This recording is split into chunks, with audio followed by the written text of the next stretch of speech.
अब देख रहे हैं बिग न्यूज नेटवर्क। बढ़ते हैं आज की खबर की जानिब। Government girls middle school Basti जटकी में स्टूडेंट कौंसिल के इंतखाबात मुकम्मल हो गए। इलेक्शन में असातिज़ा और स्टूडेंट ने भरपूर शिरकत की।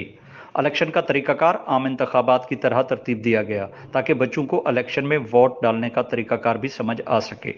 स्कूल स्टाफ का कहना था कि स्टूडेंट कौंसिल के इंतखाबात में बच्चों को बहुत कुछ सीखने को मिलता है।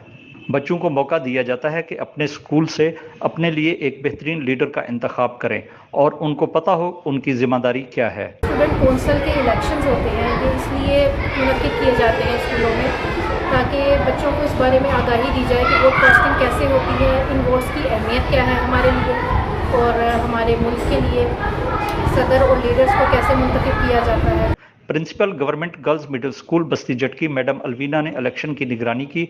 इस मौका पर उन्होंने मीडिया से गुफ्तगू करते हुए कहा कि स्टूडेंट कौंसिल का मकसद बच्चों में शऊर पैदा करना है कि अपने वोट का इस्तेमाल कैसे करना है और सही तरीके से वोट डालें ताकि उनका वोट ज़ाय ना हो और बच्चे जब 18 साल की उम्र तक पहुँचे तो अपने मुस्तकबिल और मुल्क की बेहतरी के लिए एक बेहतरीन लीडरशिप का इंतखाब कर सकें।